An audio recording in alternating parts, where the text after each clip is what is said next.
বিশ্বের পক্ষ থেকে বলছি, তোমরা যারা নেতাজি মুক্ত বিশ্ববিদ্যালয়ে পড়ো ইতিহাস অনার্স নিয়ে, তাদের জন্য আমরা পড়ার বিষয়ের পক্ষ থেকে সেকেন্ড ইয়ার CCHI 09 অর্থাৎ ফোর্থ সেমিস্টারের এই পেপারটার সাজেশান নিয়ে এসেছি। ইতিমধ্যে পড়ার বিষয়ের পক্ষ থেকে তোমাদের রুটিন ইতিমধ্যে নেতাজি মুক্ত বিশ্ববিদ্যালয় থেকে তোমাদের রুটিন দিয়ে দেওয়া হয়েছে। তবে চলো আমরা দেখে নিই CC9 পরীক্ষাটা তোমাদের কবে আছে।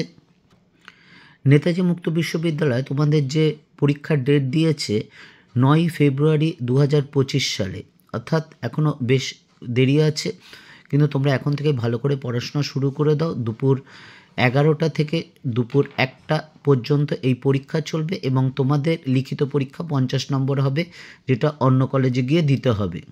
ইতিপূর্বে তোমরা অ্যাসাইনমেন্ট জমা দিয়ে দিয়েছো, তা আমরা যে পরীক্ষা দেব তোমরা 50 নম্বরে, সেই পরীক্ষার যে মার্কস ডিভিশনটা আছে সেটা একবার দেখে নাও।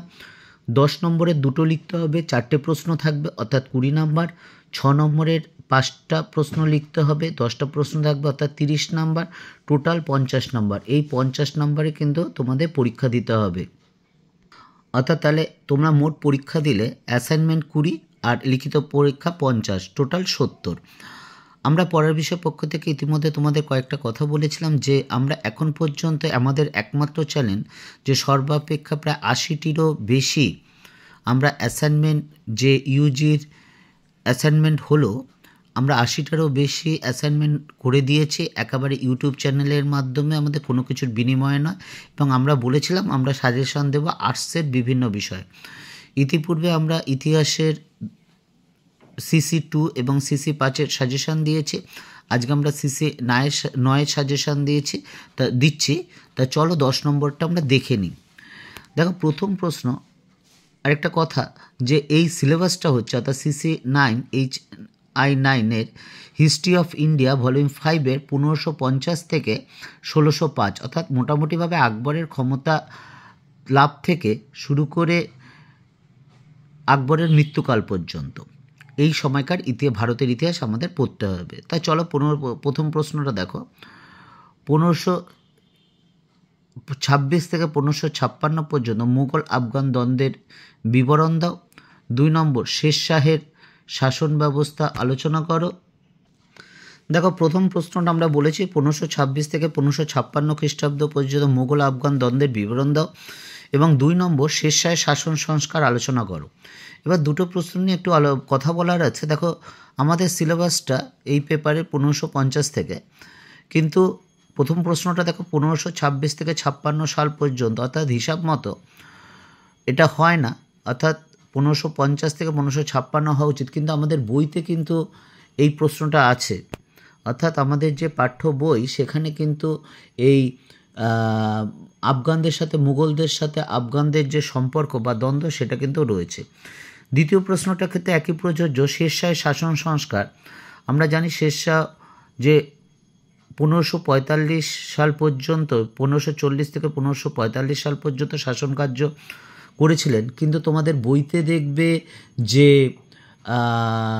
পর্যায় 2-এর, কিন্তু দেখো তোমাদের বইয়ের পর্যায় 2-এ মুঘল শাসনের প্রতিষ্ঠা একক সাথে শের শাহ ও তার প্রশাসনিক সংস্কার আলোচনা করো।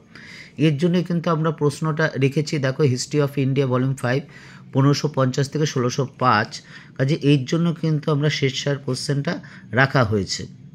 কাজেই বইতে যেহেতু আছে এটা সমভাবে গুরুত্বপূর্ণ। 3 নম্বর প্রশ্নটা দেখো, আকবরের আমলে মনসবদারি ব্যবস্থা সম্পর্কে আলোচনা করো। 4 নম্বর, আকবরের রাজপুত নীতি আলোচনা করো। 5 নম্বর, আকবরের ধর্মনীতি আলোচনা করো। 6 নম্বর, মুঘল সাম্রাজ্যের সাথে জায়গিদারি প্রথার সম্পর্ক আলোচনা করো। 7 নম্বর দেখো, আকবরের বিভিন্ন ভূমি রাজস্ব ব্যবস্থা আলোচনা করো। 8 নম্বর, মুঘল যুগে কৃষক বিদ্রোহের কারণ এবং এই বিদ্রোহে জমিদারদের ভূমিকা আলোচনা করো। 9 নম্বর, মুঘল যুগে কৃষকদের অবস্থা কীরকম ছিল তা আলোচনা করো।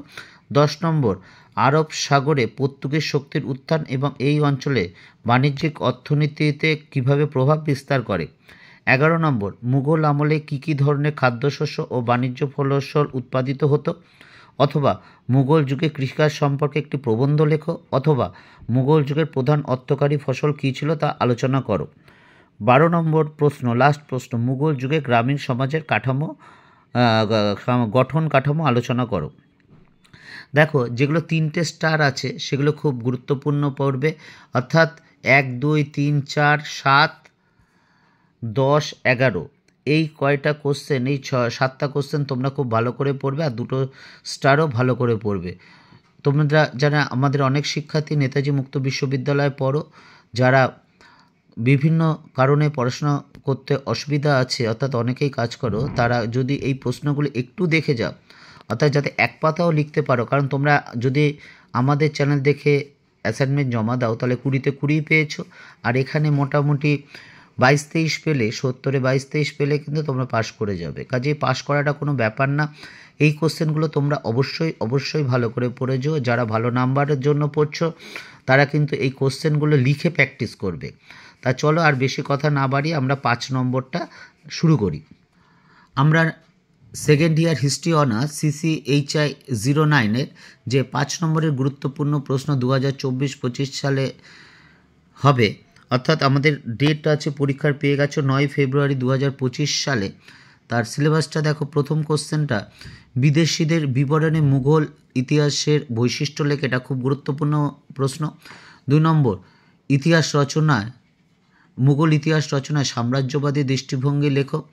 3 নম্বর বাবরের সাফল্য লাভের কারণ বা প্রথম পানিপথের যুদ্ধের গুরুত্ব লেখো, এটা খুব একটা গুরুত্বপূর্ণ নয়।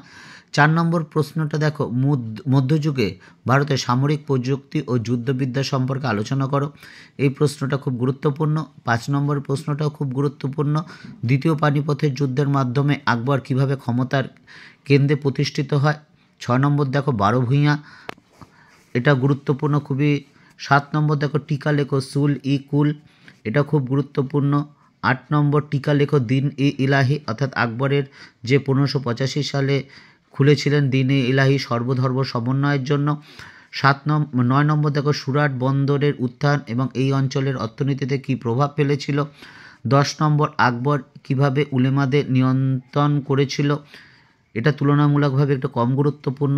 11টা খুব গুরুত্বপূর্ণ, আকবরের উত্তর পশ্চিম সীমান্ত নীতি আলোচনা করো। 12 নম্বরের প্রশ্ন টিকা লেখো আবুল ফজলের ইতিহাস চর্চা। 13 নম্বর টিকা লেখো জবত ব্যবস্থা। 14 নম্বর টিকা লেখো কবুলিয়ত পাট্টা, এই 13 নম্বরটা খুব গুরুত্বপূর্ণ।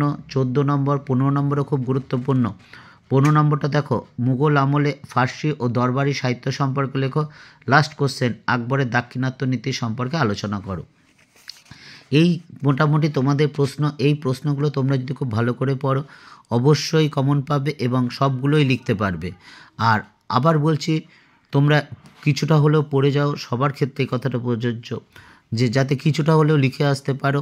আমরা পড়ার বিষয় পক্ষ থেকে বলেছিলাম যে সাজেশন দেবো, সেটা আমরা শুরু করে দিয়েছি। এবং তোমাদের পরীক্ষার পর বা পরীক্ষা চলাকালীন বা এই পরীক্ষা মানে তোমরা যে পড়াশোনা করছো সেই সাথে সাথে আর কি করলে তোমাদের জীবিকার ক্ষেত্রে সুবিধা হয়, অর্থাৎ কেরিয়ার ওরিয়েন্টেশন যা বলে, সেটা যদি তোমাদের কোনো দরকার হয় বা প্রয়োজন মনে করো আমাদের জানিও। আমরা আমাদের যারা এ বিষয়ে অভিজ্ঞ তাদের মাধ্যমে তোমাদের সমস্যার সমাধান অবশ্যই চেষ্টা করব। পড়ার বিষয় পক্ষ থেকে এতটুকুই, অগ্রিম শুভেচ্ছা রইল। খুব ভালো থেকো, জীবন সুন্দর আনন্দময় হয়ে উঠুক।